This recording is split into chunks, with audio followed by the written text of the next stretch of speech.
മംഗല്യപ്പൂട്ട് അവസാന ഭാഗം. രചന നീലാംബരി.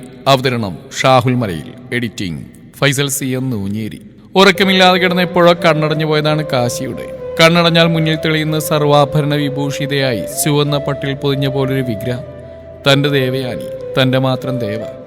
ഈ രാത്രി അവൾ മറ്റൊരുവന്റെ ഉടലിന്റെ പാതിയാണെന്ന ബോധം വന്നു അവളെ ആദ്യം ചുംബിച്ച് താനാണല്ലോ എന്ന തോന്നലിൽ കുറ്റബോധത്തിന്റെ പടുകുഴിയിലേക്ക് അവൻ ആഴ്ന്നുപോയി. ഫോൺ ബില്ല് കേട്ട് കാശി കണ്ണു തുറന്നു. വളരെ കഷ്ടപ്പെട്ടാണൊന്ന് മയക്കം പിടിച്ച്. ഇനി അത് നഷ്ടപ്പെട്ടാൽ ഭ്രാന്തി പിടിക്കുമെന്ന് തോന്നിയ നിമിഷം അവൻ ഫോൺ സൈലന്റാക്കി കമിഴ്ന്ന് കിടന്നു. അപ്പോഴേക്കും വീണ്ടും ഫോൺ അടിച്ചു തുടങ്ങി. ഒരിക്കൽ കൂടി ബെല്ല് കേട്ട് നിന്നും ആശ്വാസത്തോടെ ഉറങ്ങാൻ ശ്രമിച്ചു അവൻ. അല്പസമയം കഴിഞ്ഞു പിന്നെയും വിളിക്കുകയാണ് ആരോ. ഈർഷ്യയോടെ ഫോൺ കയ്യിലെടുത്ത് അവൻ നോക്കിയതും സ്ക്രീനിൽ തെളിഞ്ഞ നമ്പർ കാണത്തെല്ലാം നമ്പരെന്ന് പോയി കാശി. രാത്രി 1:30 മണിക്ക് ദേവയാനി തന്നെ എന്തിനു വിളിക്കണം? അതോ ഇനി അവള് തന്നെയാണോ? അങ്ങനെ പലവിധ ചിന്തകളിൽപ്പെട്ട് 1-2 നിമിഷം പകച്ചു നിന്നപ്പോഴേക്കും കോള് കട്ടായിരുന്നു. ഈ നേരം തന്റെ കോൾ അവളുടെ ഫോണിലേക്ക് പോകാൻ പാടില്ലെന്ന് തീരുമാനം എടുക്കുമ്പോഴും അവന്റെ ഹൃദയം അവൾ എന്തിനാവും വിളിച്ചെന്ന ചോദ്യത്തിൽ ഉഴറിക്കൊണ്ടിരുന്നു. പക്ഷെ പെട്ടെന്ന് തന്നെ വീണ്ടും അവിടെ കോൾ വന്നിരുന്നു. ഇത്തവണ ആദ്യ വിളിയിൽ തന്നെ അവൻ ഫോൺ എടുത്തു.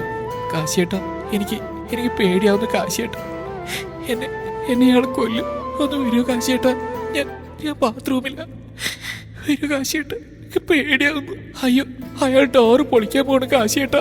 പെട്ടെന്ന് ആ കോൾ കെട്ടായതും അവൻ തിരികെ വിളിച്ച്. അപ്പോഴേക്കും സ്വിച്ച് ഓഫ് എന്ന് പറയുന്നുണ്ടായിരുന്നു. അലറിക്കരയുന്ന തന്റെ ദേവയുടെ ഭയം കലർന്ന സ്വരം. കാശി കട്ടിലിൽ നിന്ന് ചാടി എഴുന്നേറ്റു.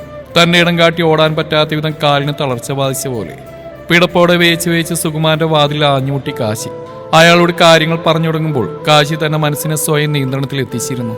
കണ്ണുകൾ ചുമന്ന് കലങ്ങി രൗദ്രഭാവത്തിൽ അവൻ ജീപ്പിന്റെ കീമെടുത്ത് പുറത്തേക്ക് പാഞ്ഞു.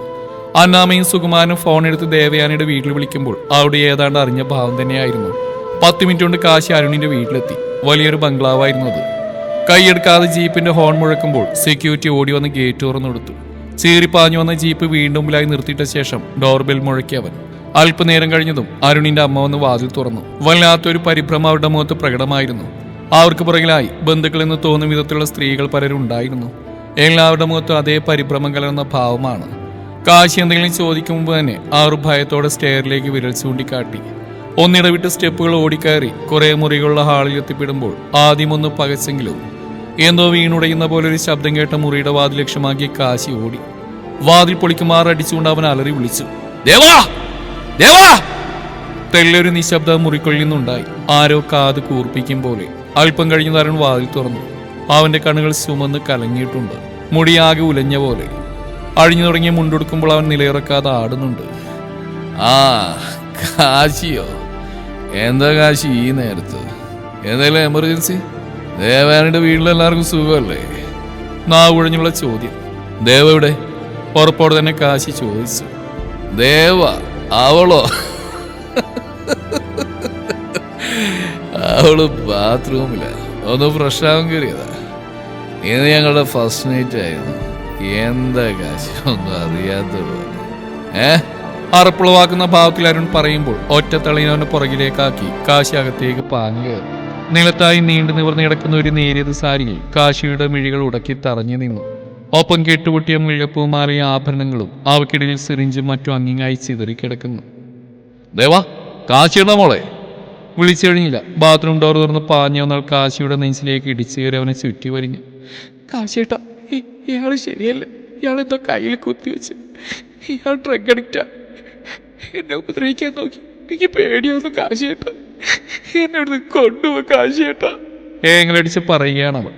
അവനവൾ അടക്കി പിടിച്ചുകൊണ്ട് അതീവ ദേഷ്യത്തിൽ അരുണിനെ നോക്കി. അങ്ങനെ പോവാൻ നിന്റെ കഴുത്തിന് താരയിട്ട് ഞാനാ. ലീഗലി നീ എൻ്റെ ഭാര്യ.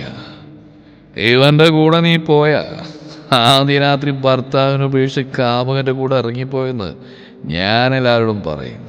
ഭീഷണിയുടെ സ്വരത്തിൽ അരുൺ പറയുമ്പോഴും കാശിയൊന്നും മിണ്ടിയില്ല. അവനപ്പോൾ ദേവയാനിയെ തന്റെ ഹൃദയം കൊണ്ട് ആശ്വസിപ്പിക്കുന്ന തിരക്കിലായിരുന്നു. അരുൺ ഓരോന്ന് ഉച്ചത്തിൽ അലറുമ്പോഴും അവൻ കേട്ട് തന്നെ നെഞ്ചിൽ കിടന്ന് പിറുവിറുക്കുന്ന തന്റെ ദേവയായിരുന്നു. കാശിയേട്ട, കല്യാണം കഴിഞ്ഞ് ഞാൻ ഒപ്പിവെച്ച് പോയി. ഇയാളിന് എൻ്റെ ഭർത്താവാണ്. ഈ പേടിയായിരുന്നു കാശിയേട്ട. ഞാൻ ഇയാളുടെ ഭാര്യയാണ്. അപ്പൊ എനിക്ക് ഇയാളുടെ കൂടെ ഇവിടെ കഴിയേണ്ടി വരും. എനിക്ക് എൻ്റെ വീട്ടിൽ പോകാൻ കഴിയില്ലേ? കാശിയേട്ടനെ രക്ഷിക്കാൻ കഴിയില്ല കാശിയേട്ട. പലവിധ ചോദ്യങ്ങൾ തീർത്ത വിഭ്രാന്തിയാണ് അവളിൽ.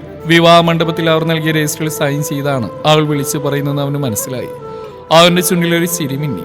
അത് വെറും മതവിവാഹത്തിന്റെ രേഖാപുസ്തകം മാത്രമാണെന്ന് ഇവൾക്ക് അറിയില്ലല്ലോ എന്നവൻ ഓർത്തു. അവളെ തന്നെ നെഞ്ചിൽ നടത്തി മാറ്റിയപ്പോഴാണ് ഒരു ബ്ലൗസും പാവാടയും മാത്രമാണ് അവിടെ വേഷം എന്ന് അവൻ കാണുന്നത്. അപ്പോഴേക്ക് ഇരുവരുടെയും വീട്ടിൽ നിന്ന് എല്ലാവരും എത്തിയിരുന്നു. രണ്ടോട്ടം കാശി വിളിച്ചിട്ട് എടുക്കാഞ്ഞു. പിന്നീട് അവൾ വിളിച്ചത് തൻ്റെ അച്ഛനെ ആയിരുന്നു. വെപ്രാളത്തിൽ എന്തൊക്കെയോ വിളിച്ചു പറഞ്ഞ ശേഷം തൃപ്തിയോരാ വീണ്ടും അവൾ വിളിച്ച കാശിയെ തന്നെയായിരുന്നു. അപ്പുക്കുട്ടനും സുകുമാരനും ചേർന്ന് പോലീസിനെ വിളിച്ച് അറിയിച്ച ശേഷമാണ് ഇവിടേക്ക് പുറപ്പെട്ട് ബെഡിൽ കിടന്ന ഒരു പുതപ്പ് കയ്യിലെടുത്ത് കാശി ദേവയാനിയെ പുതപ്പിച്ചു. അപ്പോഴേക്കും അന്നമ്മയും ശോഭയെ അവളെ പൊതിഞ്ഞിരുന്നു. പോലീസ് എത്തി അരുണിനെ കസ്റ്റഡിയിലെടുത്തു. മയക്കുമരുന്നിന് അഡിക്റ്റായ മകനെ ആ വിവരം മറച്ചു വെച്ചുകൊണ്ട് ഒരു പെൺകുട്ടിയുടെ തലയിൽ കെട്ടിവെച്ചതിന് അരുണിന്റെ അമ്മയെ ശകാരിക്കുകയാണ് പോലീസ്. ഒപ്പം അവരും നിയമ നടപടികൾ നേരിടേണ്ടി വരുമെന്നുള്ളതും മറ്റൊരു സത്യമായിരുന്നു. മാരേജ് രജിസ്ട്രേഷൻ നടക്കാതിരുന്നതിനാൽ പോലീസ് തന്നെ ഇടപെട്ട് ദേവയാനിയെ മാതാപിതാക്കളുടെ കൂടെ വിട്ടയച്ചു. ഒപ്പം സ്വർണ്ണമടക്കം അവരുടേതായ എല്ലാ വസ്തുക്കളും അവർ തിരികെ കൊണ്ടുപോവുകയും ചെയ്തു. ദേവയാനിക്ക് നാളെ ഒരു ചീത്ത പേരുണ്ടാവാൻ പാടില്ലാത്തതിനാൽ കാശിയുടെ നിർബന്ധപ്രകാരം കേസ് ഫയൽ ചെയ്തു. അവന്റെ മനസ്സിലപ്പോൾ മുന്നിട്ടെന്ന് അരുൺ നടത്തിയ വെല്ലുവിളിയായിരുന്നു. വിവാഹ ദിവസം ഭാര്യ കാമുകിന്റെ കൂടെ ഒളിച്ചോടിയെന്ന വാർത്ത പുറം ലോകം അറിയുന്ന നിർബന്ധം കാശിക്കുണ്ടായിരുന്നു. അതിലും എത്രയോ ഭേദമാണ് മയക്കുമരുന്നിന് അടിമയായ ഒരുവനെ ഭർത്താവിന്റെ സ്ഥാനത്ത് കണ്ട് നന്നാക്കിയെടുക്കാൻ ശ്രമിക്കാതെ ആദ്യ ദിവസം തന്നെ ഉപേക്ഷിച്ചു വന്നു എന്ന് പറയുന്നു. അല്ലെങ്കിൽ തന്നെ പുരുഷനെ നന്നാക്കിയെടുക്കേണ്ട സ്ത്രീയുടെ കടമയില്ല. ഒരമ്മയും അച്ഛനും സ്വന്തം മകളുടെ തലയിൽ അത്തരത്തിലൊരു ഉത്തരവാദിത്തം എടുത്തു വയ്ക്കാൻ പാടില്ല. അതുപോലെ തന്നെ ഒരു പാരൻസും തന്റെ മകൻ നന്നാവുന്നതിന്റെ അവസാന ശ്രമം വിവാഹമാണെന്ന് കരുതാനും പാടില്ല. വീട്ടിലെത്തി ദിവസങ്ങൾ കഴിഞ്ഞിട്ടും മൂകതയിലേക്ക് ഊപ്പൂത്തിയ ദേവയാനിയെ പഴയ പോലെ ആക്കാൻ ആർക്കും കഴിഞ്ഞില്ല. എല്ലാവരും ചേർന്ന് കാശിയ ദൗത്യം ഏൽപ്പിച്ചെങ്കിലും അവൾക്ക് സ്വയം ചിന്തിക്കാനും എല്ലാം മനസ്സിലാക്കാനുമുള്ള സമയം കൊടുക്കാനാണ് അവൻ പറഞ്ഞത്. ഒരാഴ്ച പിന്നിട്ട് ഒരു ദിവസം സ്വന്തം മുറിയിൽ കട്ടിൽ ചാരിയുന്ന പുസ്തകം വായിക്കുകയാണ് ദേവയാനി. കാശി അകത്തേക്ക് കടന്നു വന്നത് അവൾ അറിഞ്ഞില്ലെന്ന് വേണം പറയാൻ. പുസ്തകത്താൾ മറച്ചുകൊണ്ട് ഒരു വലിയ കൈപ്പത്തി നീണ്ടുവന്നു. അതിനുള്ളിലിരുന്ന ജാതിക്ക കണ്ട് അവിടെ കണ്ണുകൾ ആദ്യമൊന്ന് വിടർന്നു. അതേപടി തന്നെ ചുണ്ടിൽ വിടർന്ന പുഞ്ചിരിയോ ഇല്ലാണ്ടായി. കാശിയെ നോക്കി വരണ്ട പുഞ്ചിരി സമ്മാനിച്ചുകൊണ്ട് അവൾ ആ ജാതിക കയ്യിലേക്കെടുത്ത് വീണ്ടും പുസ്തകത്തിലേക്ക് മിഴിതാഴ്ത്തി. ഓഹോ, അത്രക്കായോ? കഷ്ടപ്പെട്ട് ഞാൻ പറിച്ചുകൊണ്ട് വന്ന ജാതിക്കയോട് നിനക്ക് പുച്ഛം അല്ലേടി പാട്ട് ടീച്ചറെ? കഴിക്കടി. കബഡി ദേഷ്യം കാണിച്ചുകൊണ്ട് അവളോട് കൂടുതൽ അടുത്തു പോവാൻ. ഞാൻ പിന്നെ കഴിച്ചോളാം കാശിയേട്ടാ, ഇപ്പൊ വേണ്ടായിട്ടാ.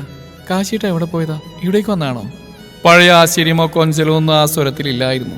പ്രസരിപ്പില്ലാത്ത അവളുടെ ഭാവം അവനും വല്ലാതെ തളർത്തി. അത് മറച്ചു വെച്ചുകൊണ്ട് അവൻ ചിരിക്കാൻ ശ്രമിച്ചു. ആ പിന്നില്ലാണ്ട്, നിന്നെ കണ്ടിട്ട് കുറേ ആയല്ലോ. എപ്പോഴും ഇതിനകത്ത് കയറി പെറ്റിയെടുക്കാൻ പുറത്തേക്കൊന്ന് ഇറങ്ങി. ലീവ് കഴിഞ്ഞില്ല ഇതുവരെ? കാശിയേട്ടൻ കളിയാക്കിയ പോലെ ആ ലീവ് എടുക്കേണ്ടി വന്നില്ല. അതിനു മുന്നേ ഞാനിങ്ങ് വരേണ്ടി വന്നു. എവിടേക്കോ മിഴികൾ നട്ട് പറയുകയാണ് അവൾ. ഇനിയും പരിചയമില്ലാത്ത ഈ ദേവയെ കണ്ടു നിൽക്കാൻ തനിക്ക് കഴിയില്ല. അവളിലെ കുറുമ്പും സന്തോഷവും തിരികെ കൊണ്ടുവരാൻ തനിക്ക് മാത്രമേ കഴിയൂ എന്ന് അവൻ ഓർത്തു. അവന്റെ കണ്ണുകളിൽ കുസൃതി മിന്നി. ആ ലീവ് വേണേ പെട്ടെന്ന് എടുക്കാം, എടുപ്പിക്കാൻ ആളുണ്ട് ഇവിടെ. കുറുമ്പോടെ പറയുന്നവനെ നോക്കി കണ്ണുമിഴിച്ചവൾ. എന്തായാലും ഈ ഉണ്ടക്കണി നോക്കുന്നേ. വന്നേ ഒന്ന് കറങ്ങിയേച്ചും വരാം.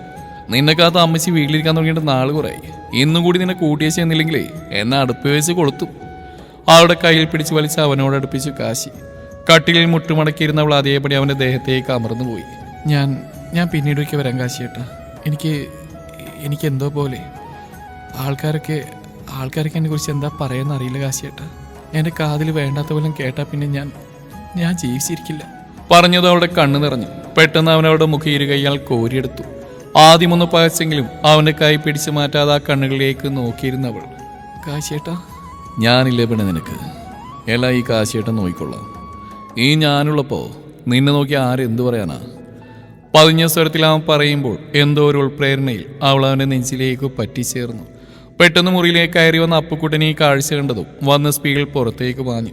ഒപ്പം പുറകെ വന്ന ശോഭയെ വലിച്ചെടുത്ത് അവിടുന്ന് കൊണ്ടുപോയി. നിങ്ങളിത് എന്നെ എവിടെ കൊണ്ടുപോകാൻ മനുഷ്യ? ഞാൻ എൻ്റെ മോളുടെ മുറിയിലേക്കാ പോയത്, അല്ലാതെ മരുവന്റെ മുറിയിലേക്കല്ല. ഇപ്പൊ അങ്ങനെ പറയാം. എങ്ങനെ പറയാന്ന് അവർക്കൊന്നും മനസ്സിലായില്ല. അതൊക്കെ ഉണ്ടടി, ഞാനും കാശി ഒരു കാര്യത്തിൽ ചില തീരുമാനങ്ങളൊക്കെ എടുത്തിട്ടുണ്ട്.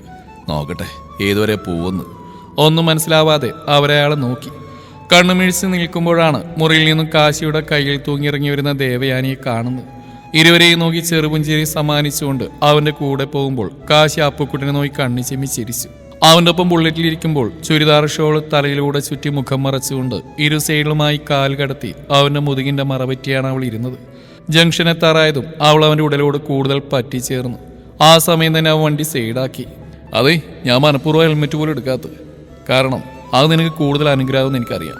അതുകൊണ്ട് മോളാ ഷോൾ എടുത്ത് മാറ്റി വേഗം. ഇല്ലേലെല്ലാം കൂടി വലിച്ചു പറിച്ച് ഞാൻ ദൂരെ എറിയും. അപ്പോഴും ഷോൾ മാറ്റാൻ അവൾ തയ്യാറാവുന്നില്ലെന്ന് കാണേ അവൻ തന്നെ അത് വലിച്ചെടുത്ത് ദൂരേക്ക് എറിഞ്ഞു. കാശിയേട്ടാ, എന്തീ കാണിക്കുന്നേ? ഞാൻ വേറൊന്നുകൊണ്ടല്ല, വെയിലുണ്ടാ ഞാൻ കറുത്തു പോന്ന് കരുതിയാ. കള്ളം പറയാൻ ശ്രമിക്കുകയാണെന്ന് അവിടെ പരവേശം കണ്ടപ്പോഴേ അവന് മനസ്സിലായി. ആ കുറച്ച് കറുക്കട്ടെ, കറുപ്പിന് 7 അഴക.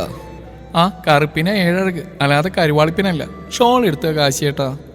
അവളുടെ പറച്ചിൽ കേട്ട് ഒരു ചിരിയോടെ അവൻ വണ്ടിയെടുത്തു. ഷോൾ കിട്ടാത്തതിന്റെ നിരാശയിൽ ദേഷ്യത്തോടെ തന്നെ അവൾ ഇരുന്നു. അവളെ കാണുന്നവർ ചിലരൊക്കെ പരസ്പരം നോക്കി അടക്കം പറയുന്ന അവൾ ശ്രദ്ധിച്ചു. ചിലർ നോക്കുന്നുകൂടിയില്ല. അടക്കം പറയുന്നവരെന്താവും പറയുമെന്നോർത്തപ്പോൾ വല്ലാത്തൊരു നോവ് തോന്നി അവൾക്ക്. അവരൊക്കെ പറയാൻ സാധ്യതയുള്ള ഓരോ കാര്യങ്ങൾ ഓർത്തെടുത്ത അവൾ. ചെക്കൻ ഡോക്ടറായിരുന്നു, വലിയ തറവാട്ടുകാരാ. പെണ്ണിനാ കാശിയായിട്ട് കുഞ്ഞുനാളിലുള്ള അടുപ്പാ. കാര്യം അറിഞ്ഞപ്പോൾ ഇറക്കി വിട്ടുന്നാ കേട്ടത്. ഏയ് ഇതൊന്നുമല്ല, ആ ചെക്കൻ കഞ്ചാവാ. ആദ്യ രാത്രി കൊച്ചിനെ മൃഗിയായിട്ട് പീഡിപ്പിച്ചു എന്നാ കേൾക്കണത്. അങ്ങനെയാണെങ്കിൽ ആ മുറിയിൽ കാശ് എങ്ങനെ വന്നു എന്നാ അവള് വിളിച്ചേറ്റിയതാവും. ഹൈ, നിങ്ങൾ എന്തൊക്കെയായി പറയുന്നേ? ആ കൊച്ചിനെ ആരും പീഡിപ്പിച്ചിട്ടൊന്നുമില്ല. ഭാഗ്യത്തിന് അവിടെ വീട്ടുകാരെ തക്ക സമയത്ത് എത്തിയോണ്ട് വലിയൊരു ദുരന്തം ഒഴിവായി. കാശ് എന്താ അവർക്ക് അന്യനാണോ? പോലീസൊക്കെ ഇടപെട്ട് ഒത്തുതീർപ്പാക്കിയ കാര്യം വെറുതെ വളച്ചൊടിക്കാൻ നിങ്ങൾക്ക് നാണമില്ലേ? ഓരോന്ന് മനസ്സിലേക്ക് പാഞ്ഞു കയറിയതും കാശിയുടെ വയറിലൂടെ അവിടെ കയ്യും പാഞ്ഞു കയറി. മുതുകിലായി കണ്ണുനീരിന് നനവ് അനുഭവപ്പെട്ടതും തന്റെ വയറിൽ കോർത്തു പിടിച്ചിരിക്കുന്ന അവരുടെ കൈയിലേക്ക് ഇടം കൈ ചേർത്തു വെച്ചു കാശി. കാശിയുടെ വീട്ടിലെത്തിയതും അന്നമ്മ നന്നേ തിരക്കിലായിരുന്നു. കാശിയുടെ മുറപ്പെണ്ണ ആതിരയും കുടുംബം വീട്ടിലുണ്ടായിരുന്നു. ആതിരയ്ക്ക് ദേവയാനി അത്ര രസിക്കുന്നുണ്ടായിരുന്നില്ല. ഒരുതരം വെറുപ്പ് കലർത്തിയാണ് ആതിര ദേവയാനിയുടെ ഇടപഴകിയതെല്ലാം. ഉച്ചഭക്ഷണം കഴിക്കാൻ എല്ലാവരും ഡൈനിങ് ടേബിൾ വട്ടമിട്ടിരിക്കുമ്പോൾ ആതിരയുടെ കണ്ണുകൾ ഉടക്കിയത് സ്വന്തം ചോറുള്ള ദേവയാനിയുടെ വായിലേക്ക് വെച്ചു കൊടുക്കുന്ന കാശിയെയാണ്. ഒരു ചിരിയോടെ അത് ആസ്വദിച്ച് കഴിക്കുമ്പോൾ ദേവയാനിയെ സംബന്ധിച്ചിടത്തോളം അവൾക്കതൊരു ശീലമായിരുന്നു. എന്നാൽ ആതിരയുടെ മങ്ങിയ മുഖം കാണെ പെട്ടെന്ന് ബോധം വന്ന പോലെ സ്വന്തം പ്ലേറ്റുമായി ദേവയാനി അടുക്കളയിലേക്ക് പാഞ്ഞു. കഴിച്ചേച്ചും പൊടി ഒന്നും കഴിച്ചില്ല പെണ്ണ്. കാശി പുറകെ വിളിച്ച് പറയുമ്പോൾ ആതിരയുടെ അമ്മ അതിനിടയിൽ കയറി. ഈ പെണ്ണിനെ അല്ലേ എന്നാൾ കെട്ടിച്ചു വിട്ട് തള്ളയും തന്നെയും കുഴച്ചിൽ പഠിപ്പിച്ച് വളർത്തി വെച്ചേക്കുവാ. കണ്ണില്ലേ, കാശി ഉരുട്ടി കൊടുത്താലേ അവള് വിഴുങ്ങത്തുള്ളൂ. പെൺപിള്ളേരായ അടക്കത്തോടും ഒതുക്കത്തോടൊക്കെ കൂടി വളരണം. ഇല്ലെങ്കിൽ ഇതുപോലെ കല്യാണത്തിനന്ന് വീട്ടിൽ വന്ന് നിൽക്കും. നാട്ടുകാർ ഓരോന്ന് പറഞ്ഞു തുടങ്ങി. ഇനി അങ്ങോട്ട് അതെന്റെ മോളെ കൂടി ബാധിക്കും. അതാരും മറക്കണ്ട. പെണ്ണിന്റെ നോട്ടം അത്ര ശരിയല്ല. കാശിമോനെ, നീ സൂക്ഷിച്ചോ. പിന്നീട് അങ്ങോട്ട് വലിയ വഴക്ക് തന്നെ നടന്നു. കാശിയുടെ ദേഷ്യം അന്ന് ആദ്യമായി ഭക്ഷണപാത്രങ്ങളെ ചിതറി തെറിപ്പിച്ചു. അടുക്കളയിൽ നിന്ന് ബാക്കി ഭക്ഷണം കഴിക്കുകയാണ് ആതിരയുടെ അമ്മ പറയും ദേവയാനി കേൾക്കുന്നത്. പിന്നീട് അവിടെ നടന്ന കോലാഹലങ്ങൾ താങ്ങാൻ കഴിയാതെ അപ്പോൾ തന്നെ കയ്യും കഴുകി അവൾ പിന്നാമ്പുറം വഴി പറമ്പിലേക്ക് നടന്നു. ജാതിത്തോട്ടത്തിലൂടെ നടക്കുമ്പോൾ അവൾക്കായിരിക്കുമോ ആവോ ജാതി മരം മൂത്ത കായ നോക്കി ജാതിക്ക പൊഴിച്ചിട്ടത്. പക്ഷെ അവൾ അതൊന്നും കാണുന്നുണ്ടായിരുന്നില്ല. അതുമാത്രമല്ല, അവളുടെ മനസ്സുപോലും അവിടെ ആയിരുന്നില്ല. നിറഞ്ഞു വന്ന കണ്ണുകൾ അവൾ അമർത്തി തുടച്ചുകൊണ്ട് ഓർത്തു. കാശിയേട്ടൻ ആരായിരുന്നു തനിക്ക്? കാശിയേട്ടൻ റോൾ മോഡലായിരുന്നു, കൂട്ടുകാരനായിരുന്നു, അതോ കൂടപ്പിറപ്പോ? അല്ല, കൂടപ്പിറപ്പായി ഞാൻ കണ്ടിട്ടില്ല. റോൾ മോഡൽ അങ്ങനെ പറയുന്നതാവും ശരി. കാശിയേട്ടനെ പോലെ ഒരുവനെ ഞാൻ എൻ്റെ ജീവിതത്തിൽ കണ്ടിട്ടില്ല. തൻ്റെ മനസ്സിലെ പുരുഷ സങ്കല്പത്തിനൊക്കെയും ഉത്തരം കാശിയേട്ടൻ തന്നെയായിരുന്നു. അതെ, കാശിയേട്ടനെ പോലെ അതായിരുന്നു തൻ്റെ മനസ്സിലെ പുരുഷ സങ്കല്പത്തിൻ്റെ അവസാനവും. എന്നാൽ പിന്നെ നമുക്കങ്ങ് കെട്ടിയാലോ? പുറകിൽ കേട്ട ചോദ്യം ഞെട്ടിത്തിരിഞ്ഞ് നോക്കിയവൾ. പുറകിൽ കൈയും കെട്ടി ചെറുപുഞ്ചിരിയോടെ വന്ന് നിൽക്കുന്നവനെ കണ്ണു നിറച്ച് നോക്കിപ്പോയി അവൾ. ശേഷം കണ്ണുകൾ അമർത്തി തുടച്ച് വേഗത്തിൽ തിരിഞ്ഞടന്നു. കാശിയേട്ടൻ പോയിക്കോ. കാശിയേട്ടന് ചേർന്ന ആതിര തന്നെയാ. ഞാനിങ്ങനെ നിൽക്കുന്നതിനോർത്ത് സിമ്പതി വേണ്ട കാശിയേട്ടാ. നടക്കുമ്പോൾ അവൾ പറഞ്ഞുകൊണ്ടിരുന്നു. കാരണം അവൾക്കറിയാം അവൻ പുറകെ വരുമെന്ന്. പറഞ്ഞ ശേഷവും പ്രതികരണമൊന്നും കാണാതെ വന്നു ഒന്ന് നിന്നുകൊണ്ട് പിന്തിരിഞ്ഞ് നോക്കിയവൾ.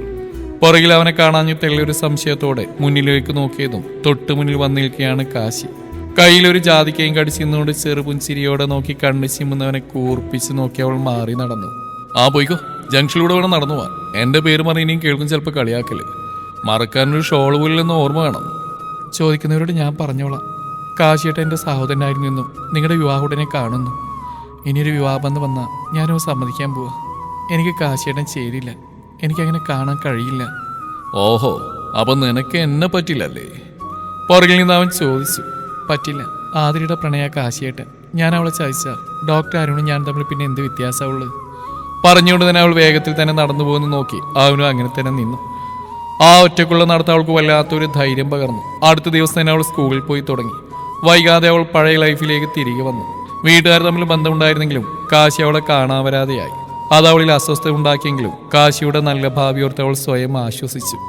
മാത്രമല്ല, ആദ്യമായുള്ള കാശിയുടെ ബന്ധം തീരുമാനിച്ച കാശിയുടെ അച്ഛൻ തന്നെയായിരുന്നു.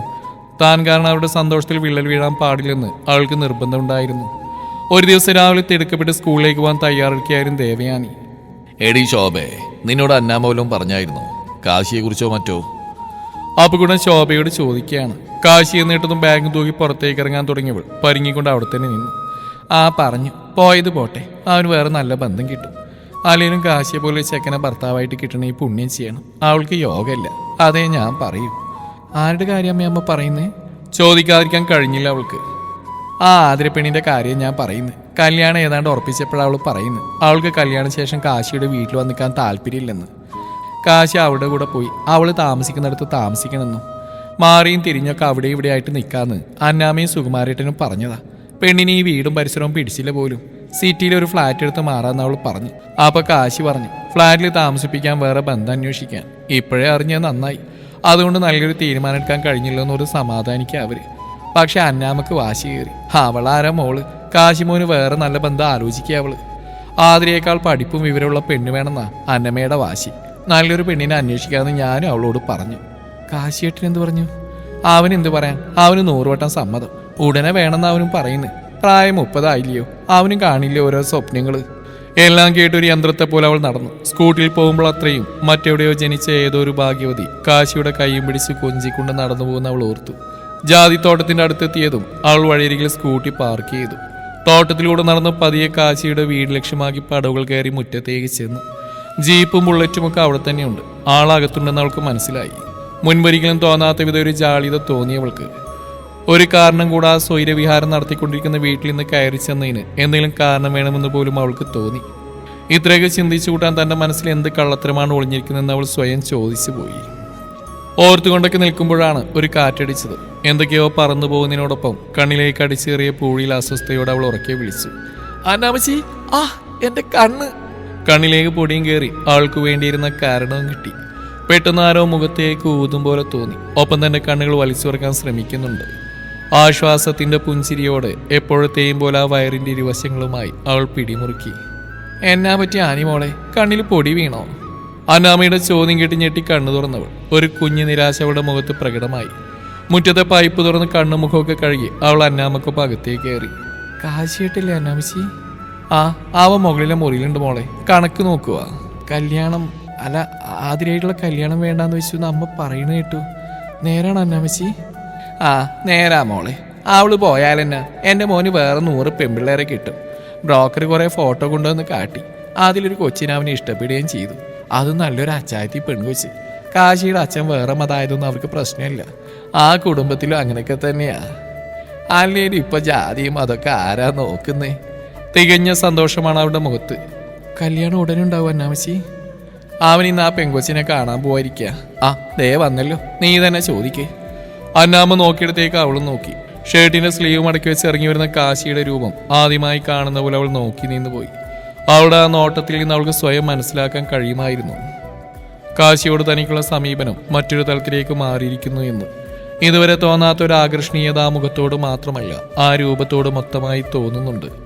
കണ്ണുകൾ ഒരിടത്തുറക്കാതെ അവന്റെ ശരീരത്തിലൂടെ പായുമ്പോൾ കൈകൾ വിറക്കുന്ന അവൾ അറിയുന്നുണ്ടായിരുന്നു. അവനിൽ നിന്നും പെട്ടെന്ന് മുഖം മാറ്റി അവൾ ഡൈനിങ് ടേബിൾ വന്നിരുന്ന് ഫോൺ കയ്യിലെടുത്തു. അവൻ പുറത്തേക്ക് ഇറങ്ങി പോയെന്ന് പ്രതീക്ഷിച്ചെങ്കിലും തന്റെ തൊട്ടടുത്തായി കസേര വലിച്ചിട്ട് വന്നിരിക്കുന്നവനെ നോക്കാൻ കഴിയാതെ അവൾ അങ്ങനെ തന്നെ ഇരുന്നു. അവന്റെ ചൂടും ഗന്ധവും അവളെ പരവേശപ്പെടുത്തി. ഒന്ന് സ്പർശിക്കാനും തോന്നുന്ന പോലെ ഒരു തരം ഫീലിങ്സ് അവളെ വന്ന് മൂടി. അമ്മജി കഴിക്കാനെടുക്ക്, പോയി വന്നിട്ട് വേറെ പണിയുള്ള, നീ കഴിച്ചോടി. കസേരയിലേക്ക് ചാരി അവളോട് ചോദിക്കുകയാണ്. ആ കഴിച്ചു. കാശിയായിട്ട് എവിടെ പോവാ? അമ്മച്ചി പറഞ്ഞില്ലായോ, ഒരു പെണ്ണ് കാണാനുണ്ട്. ഫോട്ടോ കണ്ട് ഇഷ്ടപ്പെട്ടു. എന്നാലും അങ്ങനെ പോരല്ലോ, പോയി നേരിട്ട് കണ്ടുകളയാന്ന് കരുതി. എന്ത് ചെയ്യുന്നു? പഠിക്കുവാണോ? എവിടെയാ വീട്? പരവേശത്തോടെ അവൾ ചോദിച്ചു. ആ പഠിക്കുവാ, PG ഫൈനൽ ഇയർ. വീട് വേറെ തന്നെയാ. വീട്ടിലൊക്കെ ഇപ്പൊ ആര് പോകുന്നു? അവള് കോളേജിനടുത്തുള്ള ഒരു കഫേയിൽ വരാന്ന് ഇപ്പൊ വിളിച്ചപ്പോൾ പറഞ്ഞിരുന്നു. എന്നാ പിന്നെ പോയി സംസാരിച്ചൊരു കോഫിയോ കുടിച്ചേച്ചും വരാന്ന് ഞാനോട് കരുതി. പറയുന്നതിനിടയിൽ അന്നമ്മ കൊണ്ടുവന്ന ദോശയും ചട്നിയും കഴിക്കുകയാണ് കാശി. താൻ ഒരാൾ അവന്റെ അടുത്തിരിക്കുന്ന എന്നുള്ള ഭാവം പോലുമില്ല. താൻ അടുത്തുള്ള പുഴയ്ക്ക് ഭക്ഷണം കഴിക്കുകയാണെങ്കിൽ അവൻ കഴിക്കുന്നതിൽ കൂടുതൽ തന്റെ വായിലേക്കാണ് അവൻ വെക്കാറുള്ളത്. ഇന്നിപ്പോൾ വല്ലാത്ത ധൃതിയാണ് അവന്. ചുമ്മാ ഫോണിൽ നോക്കിയിരുന്നെങ്കിലും അവളുടെ കണ്ണുകൾ അറിയാതെ നിറഞ്ഞുപോയി. യാത്ര പറഞ്ഞ് ബുള്ളറ്റ് എടുത്ത് പാഞ്ഞു പോകുന്നവരെ നോക്കിയതിനു ശേഷം അവളും പടിയിറങ്ങി. സ്കൂളിൽ പോകാതെ നേരെ വീട്ടിലേക്കാണ് അവൾ പോയത്. ഒന്നും പറയാതെ തന്നെ മുറിയിൽ കയറി വാതിലടച്ച് കുറ്റിയിട്ടവളെ കാര്യമൊന്നും മനസ്സിലാവാൻ നോക്കിയെന്ന് അപ്പുകുട്ടനും ശോഭയും. തന്റെ കാശിയേട്ടൻ അവന് ഇഷ്ടപ്പെട്ടവൾക്കൊപ്പം ജീവിക്കട്ടെ എന്ന് മനസ്സിനെ പറഞ്ഞു പഠിപ്പിച്ചെങ്കിലും ഏതോ ഒരു പെൺകുട്ടിയുടെ കയ്യിൽ കൈകോർത്ത് നടന്നു പോകുന്ന കാഴ്ച കണ്ണടക്കുമ്പോൾ പോലും അവൾ അസ്വസ്ഥതപ്പെടുത്തി. കാശിയുടെ കൈവിളയിൽ ഒതുങ്ങിക്കൂടാൻ ഭാഗ്യം ചെന്ന് കാണാമറയത്തിരിക്കുന്ന സുന്ദരിയോട് അവൾക്ക് അസൂയ തോന്നി. ദിവസങ്ങൾ പിന്നെയും കൊഴിഞ്ഞുപോയി. കാശിയുടെ വിവാഹം അടുത്തു. എല്ലാവരും വളരെയേറെ സന്തോഷത്തിലാണ്. ആഡംബരങ്ങളൊന്നുമില്ലാതെ രജിസ്റ്റർ മാരേജ് ആണെന്നുള്ള വിവരം ആരൊക്കെയോ പറഞ്ഞ അവളും അറിയുന്നുണ്ടായിരുന്നു. വിവാഹത്തിലെന്ന് എല്ലാവരും കാശിയുടെ വീട്ടിലെത്തി. ആ വീട്ടിൽ ബന്ധുക്കളുടെ തിരക്കാണ്. കാശി ഉൾപ്പെടെ എല്ലാവരും തിരക്കിട്ട് ഓടി നടക്കുന്നുണ്ട്. ഓരോ മിനിറ്റ് കഴിയും തോറും തന്റെ ജീവിതത്തിൽ എന്തോ വലിയ ദുരന്തം സംഭവിക്കാൻ പോകുന്നതായി തോന്നി ദേവയാനിക്ക്. തന്റെ കാശിയേട്ടൻ എന്നേക്കുമായി തന്റേതല്ലാതാവുന്നെന്ന് തോന്നൽ അവളെ തളർത്തി. ഓരോ തവണ അവനെ കാണുമ്പോഴും ചെറുചിരി സമ്മാനിച്ചുകൊണ്ട് അവൻ അവൾക്കടുത്തുകൂടി കടന്നു പോകുമ്പോഴുമെല്ലാം അവന്റെ ആ കാറ്റുപോലും അവളെ തളർത്തി. ഓടിപ്പോയി കെട്ടിപ്പിടിക്കാൻ തോന്നിയവൾക്ക് ആ കയ്യിൽ കൈകോർത്ത് പുറത്തേക്ക് ഇറങ്ങി ഓടാൻ തോന്നി. എന്റെ കാശിയേട്ടനല്ലേ, എന്റെ മാത്രമല്ലേ, മറ്റൊരാൾക്ക് ഞാനിങ്ങനെ വിട്ടുകൊടുക്കും എന്റെ കാശിയേട്ടനെ? താൻ ഇത്രമാത്രം പോസസീവായി പോയോ? കാശിയേട്ടൻ്റെ ജീവിതത്തിൽ താനാണോ വില്ലെത്തി? കഥകളിലൊക്കെ പറയും പോലെ നായകന്റെയും നായികയുടെ ഇടയ്ക്ക് കയറി അവരെ പിരിക്കാൻ ശ്രമിക്കുന്ന, നായകനെ പ്രണയിക്കാൻ ശ്രമിക്കുന്ന ഒരു കഥാപാത്രമായി തരം താണ് പോയോ താൻ? ഒന്നുറക്കെ കരയണമെന്ന് തോന്നി അവൾക്ക്. തന്നെ പോലെ തന്നെ ആദിയുടെ മുഖത്ത് ഈ ഭാവം അവൾ കണ്ടു. ആ കാഴ്ച അവളെ കൂടുതൽ തളർത്തി. തന്റെ കാശിയേട്ടന്റെ നായിക ഈ വീട്ടിൽ നാളെ കാലെടുത്ത് കുത്തും. അതിനുമുമ്പ് തന്റെ മനസ്സിലുള്ള തനിക്ക് കാശിയേട്ടനെ അറിയിക്കണം. ഉറക്കം കെടുത്തി ആ തീരുമാനത്തിൽ ഉറച്ചു നിന്നുകൊണ്ട് അവൾ രാത്രി മുറിവിട്ട് പുറത്തേക്ക് ഇറങ്ങി നടന്നു. ഇന്നത്തെ വെള്ളമണി പാർട്ടി നടന്ന കാശിയുടെ ജാതിത്തോട്ടത്തിലായിരുന്നു. രണ്ടച്ഛന്മാരും കാശിയും ബന്ധുക്കളിൽ ചിലരൊക്കെ അവിടെ ഉണ്ടായിരുന്നു. എല്ലാവരും കസേരയിൽ വട്ടമിട്ടിരിക്കുമ്പോൾ കാശി മാത്രം ചെറുചിരിയോടെ ഫോണിൽ നോക്കി നിൽപ്പാണ്. വെളിച്ചമില്ലാത്ത ഭാഗത്തേക്ക് മറഞ്ഞെന്ന് അവൾ അവനെ തന്നെ ഉറ്റുനോക്കി. ഫോണിൽ ആർക്കോ ഒരു വോയിസ് മെസ്സേജ് റെക്കോർഡ് ചെയ്യുകയാണ് കാശി. ചിരിയോടെ സംസാരിച്ചുകൊണ്ട് അവൻ പതിയെ നടന്നു. മെസ്സേജ് സെൻഡ് ചെയ്തൊരു ചിരിയോടെ മുന്നിലേക്ക് നോക്കിയതും അവൻ നെഞ്ചിൽ കൈവച്ചു പോയി. ദൈവമേ, ഹോ, പേടിപ്പിച്ച് കളഞ്ഞിലൂടി പുല്ലേ നീ. ജാതി മരത്തിൽ ചാരി അവനെ തന്നെ നോക്കിയാണ് അവൾ. അരക്കെട്ട് കഴിഞ്ഞു കിടക്കുന്ന മുടി അഴിഞ്ഞു കിടക്കുന്ന മുന്നിലൂടെ നോക്കിയാൽ തന്നെ കാണാം. കണ്ണൊക്കെ കലങ്ങി ക്ഷീണിച്ച രൂപം. ഒരു വെളുത്ത ടോപ്പ്, റെഡ് പാന്റുമാണ് വേഷം. ഇരുകണ്ണിലും വലത് കൈവിരലുകൾ ഒഴിഞ്ഞുകൊണ്ട് അവനൊന്ന് ചിരിച്ചുപോയി. പ്രേതത്തെ പോലെ വന്ന് നിൽക്കാവള്. കുപ്പി പൊട്ടിച്ചേ ഉള്ളൂ, അപ്പോഴേക്കും മണം പിടിച്ച് വന്ന് നിൽക്കുന്ന കോലം കണ്ടില്ലേ? അല്ല, വേസ്റ്റ് മതിയൊക്കെ ഗ്ലാസ് വല്ലതും കൊണ്ടുവന്നിട്ടുണ്ടോ നീ? ആളൊന്നും മിണ്ടിയില്ല. അങ്ങനെ തന്നെ ഒരേ നിൽപ്പ് തുറന്നു. എന്താടി വയ്യ നിനക്ക്? പകപ്പോടെ വലം കൈയാൽ അവളുടെ നെറ്റിയിലും കവിളിലും തൊട്ടു നോക്കി അവൻ. പെട്ടെന്ന് തന്നെ ആ കൈ പിടിച്ചെടുത്ത് അവനെ വലിച്ച് അവളിലേക്ക് അടുപ്പിച്ചു. കാശി അമ്പരപ്പോടെ നിന്നുപോയൊരു നിമിഷം. ഇരുകൈയാൽ അവന്റെ മുഖം കൈവെള്ളയിൽ കോരിയെടുത്ത് ഏന്തി വലിഞ്ഞ മുഖം മുഴുവൻ തുരുതുരെ ചുംബിച്ച ശേഷം ആ അധരങ്ങളിലേക്ക് അവൾ തന്റെ ചുണ്ട് ചേർത്ത് വെച്ചതും ഒന്ന് വേച്ചുകൊണ്ട് അവൻ ജാതിമരത്തിലേക്ക് ചേർന്നു പോയി. മൃദുവായി തുടങ്ങിയ ചുംബന അങ്ങനെ തന്നെ അവൾ അവസാനിപ്പിക്കുമ്പോൾ മറ്റൊരു തരത്തിൽ ആ ചുംബന ഏറ്റെടുക്കാൻ തയ്യാറെടുക്കുകയായിരുന്നു. എന്നാൽ അതിനു മുന്നേ തന്നെ അവൾ അവനെ തള്ളിമാറ്റി തിരിഞ്ഞോടിയിരുന്നു. ദേവാ, സൂക്ഷിച്ച് വിളിച്ചു പറയാൻ വന്നത് തൊണ്ടക്കുഴിയിൽ നിന്നും പുറത്തേക്ക് വന്നില്ല. അവൻ ഫോൺ കയ്യിലെടുത്ത് അന്നമ്മയുടെ നമ്പർ ഡയൽ ചെയ്തു. തിരികെ വീട്ടിലേക്ക് കയറി ചെല്ലുമ്പോൾ പുറത്ത് തന്നെ കാത്തിരിക്കുന്ന അന്നാമയും ശോഭയും കണ്ട് ആദ്യം ഒന്ന് പകച്ചെങ്കിലും പിന്നീട് അവൾ ഓടി തനിക്കായുള്ള മുറിയിലേക്ക് കടന്ന് കട്ടിലേക്ക് വീണു. പിറ്റേ ദിവസം ധൈര്യം സംഭരിച്ചാണ് യുവാത്തിന് അവൾ തയ്യാറായത്. രജിസ്റ്റർ ഓഫീസിലേക്ക് വളരെ കുറച്ചു പേർ മാത്രമേ പോകുന്നുണ്ടായിരുന്നുള്ളൂ. അന്നാമ നിർബന്ധിച്ചുകൊണ്ടാണ് അവൾ കൂടെ പോവാൻ തയ്യാറായത്. വീട്ടിൽ തന്നെ നിന്നോളാമെന്നും പെണ്ണിനെ വരവേൽക്കാനായി വീട്ടിൽ വേണ്ടുന്ന തയ്യാറെടുപ്പുകൾ ചെയ്യാമെന്ന് അവൾ പറഞ്ഞത് അന്നാമ പാടെ അവഗണിച്ചുകൊണ്ട് അവളെയും പിടിച്ച് ജീപ്പിലേക്ക് കയറ്റി. കാശിയും സുകുമാരനും അപ്പുക്കുട്ടനുമെല്ലാം മറ്റൊരു കാറിലായിരുന്നു പുറപ്പെട്ടത്. സ്ത്രീകളും കുറച്ച് ബന്ധുക്കളും ജീപ്പിലുമായിരുന്നു. വിവാഹ ദിവസം ധരിക്കാനായി പുതുവസ്ത്രങ്ങൾ എടുത്തപ്പോൾ കാശി ദേവയാനിക്കും കുടുംബത്തിനും എടുത്തിരുന്നു. ദേവയാനി ധരിച്ചിരുന്നു കാശി വാങ്ങിക്കൊടുത്ത പിങ്ക് നിറത്തിലുള്ള സാരിയായിരുന്നു. രജിസ്റ്റർ ഓഫീസിലെത്തി ഒരു അതിഥിയെപ്പോലെ അവൾ മാറി നിന്നു. പിങ്ക് നിറത്തിലുള്ള ഷർട്ടും സ്വർണ്ണക്കരയുള്ള വെള്ളമുണ്ടുമായിരുന്നു കാശിയുടെ വേഷം.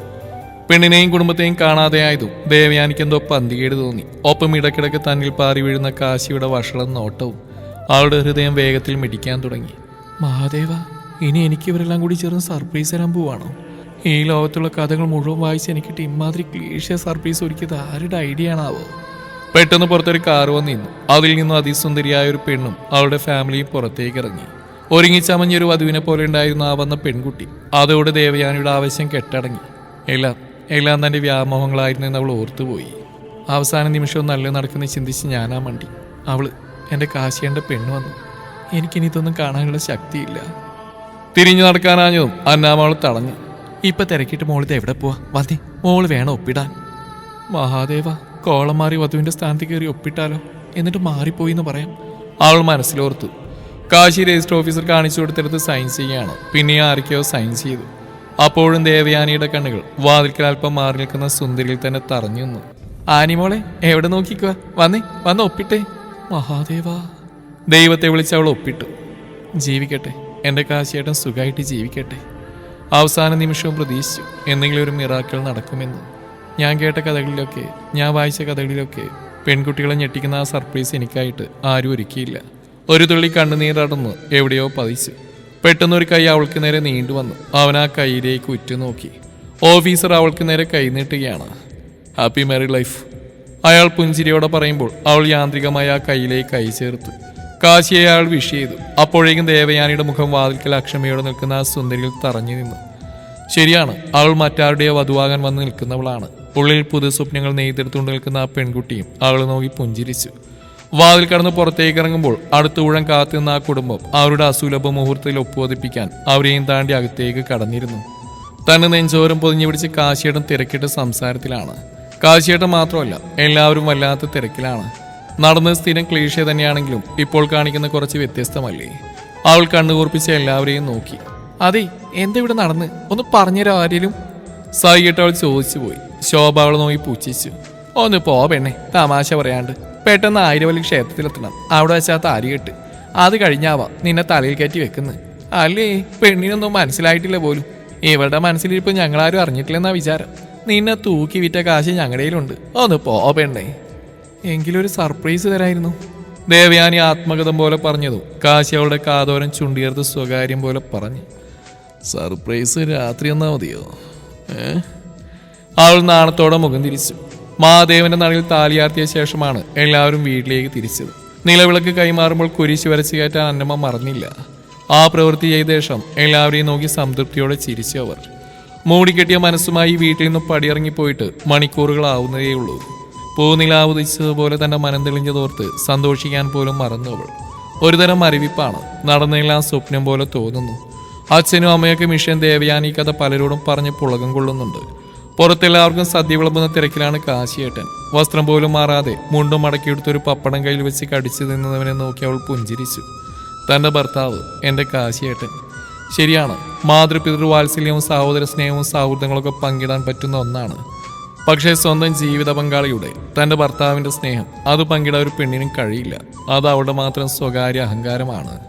ബന്ധുക്കളൊക്കെ പിരിഞ്ഞുപോയി. ഉപേക്ഷിച്ചു പോകുന്ന പോലെ അത്രയും ആഹ്ലാദത്തിലാണ് അച്ഛനും അമ്മയൊക്കെ വീട്ടിലേക്ക് മടങ്ങിപ്പോയത്. യാത്ര പറഞ്ഞിറങ്ങുമ്പോൾ ആതിരയുടെ കണ്ണിലെ നിരാശയെ അഭിമാനത്തോടെ നോക്കി നിന്നവൾ. എന്തോ ആ കാഴ്ച കാണാൻ അവൾക്ക് പിന്നെയും പിന്നെ ആഗ്രഹം തോന്നി. മനസ്സിലവൾ ഊറി ചിരിച്ചു. ആ വലിയ വീട്ടിൽ അന്നാമയും സുകുമാരനും കാശിയും ദേവയാനിയും മാത്രമായി.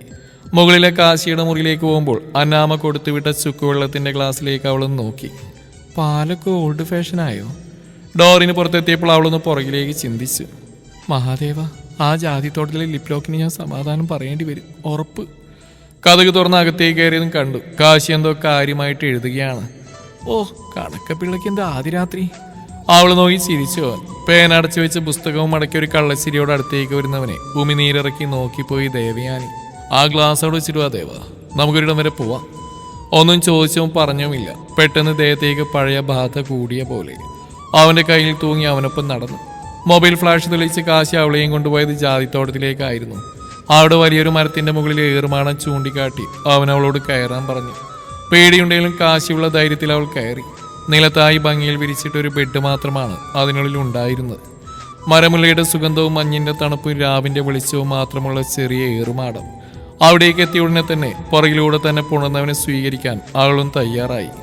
ഒരിക്കൽ കൈവിട്ടു പോയെന്ന് കരുതിയ മാണിക്യമാണ് ദേവ നീ എനിക്ക്. പിന്നെയും വിട്ടുകളയെന്ന് തോന്നിയ പെണ്ണേ, ഞാൻ അനുഭവിച്ച വേദന അത് നിനക്ക് പറഞ്ഞാൽ മനസ്സിലാവില്ല ദേവ. ഓർക്കുമ്പോൾ തന്നെ പേടി തോന്നുക. അപ്പോ ആ അരുണ നല്ലൊരു മനുഷ്യനായിരുന്നല്ലോ കാശിയേട്ടാ? വേഗത്തിൽ തിരിച്ചു നിർത്തി അവളെ വാരിപ്പുണർന്നവൻ. അറിയില്ല, ദൈവം എനിക്കായി കണ്ടുവച്ച നിന്നെയാ. അത് ഏത് വിധനെ എൻ്റെ കയ്യിൽ തന്നെ വന്നേർന്നേനെ. അതിപ്പോൾ ഏത് അവസരത്തിലായാലും ഏത് അവസ്ഥയിലായാലും കാശി രണ്ട് കൈ നീട്ടി സ്വീകരിക്കും. എൻ്റെ മാത്രം ദേവ നീ. എനിക്കും കാശിയേട്ടല്ലാണ്ട് പറ്റില്ലെന്നായി. ഞാൻ വൈകിപ്പോയി. എനിക്ക് കാശിയേട്ടനുള്ള സ്നേഹം തിരിച്ചറിയാൻ അന്ന് എൻ്റെ വീട്ടിൽ വെച്ച് ചേർത്ത് പിടിച്ചില്ലേ, അന്ന് എനിക്ക് മനസ്സിലായത് കാശിയേട്ടൻ എൻ്റെ ഹൃദയത്തിനുള്ളിലെ സ്ഥാനം. എല്ലാം മറന്നേക്ക് ദേവ. നമ്മുടെ കുഞ്ഞു ലോകം, അവിടെ പഴയ കാശിയും പഴയ ദേവയും മുമ്പ് നമ്മളെങ്ങനെയാണോ അതുപോലെ തന്നെ കഴിയും പോരെ. ആ കുഞ്ഞു പെട്ടിയിൽ അവൻ്റെ പ്രണയലാളനയും സ്നേഹസലാപങ്ങൾക്കുമൊടുവിൽ കാശിയുടെ അധരങ്ങൾ അവിടെ കഴുത്തിടുക്കിൽ പാഞ്ഞു കയറി അവിടെ നുണയാൻ തുടങ്ങി. പലയിടത്തും മുറുക്കിയായുന്ന അവൻ്റെ കൈകൾ അവളെ തളർത്തി. ഇരുവരുടെയും ശ്വാസം കനത്ത നിമിഷം കാശി അവളിൽ പൂർണ്ണമായും അലയാൻ തുടങ്ങി. തൻ്റെ ദേവയുടെ ഇതുവരെയും കാണാത്ത ഭാവങ്ങൾ അനുഭവിച്ചറിഞ്ഞുകൊണ്ട് അവളുടെ കാശിയേട്ടനെ പൂർണ്ണമായും പരിചയപ്പെടുത്തി കൊടുത്തു അവൻ. ഇനിയൊരു മറയില്ലാതെ, ഇനിയൊന്നും അറിയാനില്ലാതെ, സ്നേഹവും കരുതലും മാറ്റിവെച്ചുകൊണ്ടുള്ള മറ്റൊരു കാശിയുടെ ഏതോ പ്രവൃത്തിയിൽ നോവറിഞ്ഞ നിമിഷം അവളിലെ ദേവയാനി എന്ന സ്ത്രീ അവിടെ പൂർണ്ണമായി. അവന്റെ വന്യതക്കൊടുവിൽ അവളും പലകുറി അവനെ കീഴ്പ്പെടുത്തിക്കൊണ്ട് ആ ഉടലിലേക്ക് പാഞ്ഞു കയറിയിരുന്നു. തന്റെ പിന്നിൽ അടിമപ്പെടുക എന്നതാണ് അവളിൽ ആധിപത്യം സ്ഥാപിക്കുന്നതിനേക്കാൾ തൃപ്തികരമെന്ന് അവനും തിരിച്ചറിഞ്ഞു. ഇനി അവർ സന്തോഷത്തോടെ ജീവിക്കട്ടെ. ഈ കഥ ഇവിടെ അവസാനിക്കുന്നു. നിങ്ങളുടെ അഭിപ്രായങ്ങൾ കമന്റുകളായിട്ട് രേഖപ്പെടുത്തുക. താങ്ക്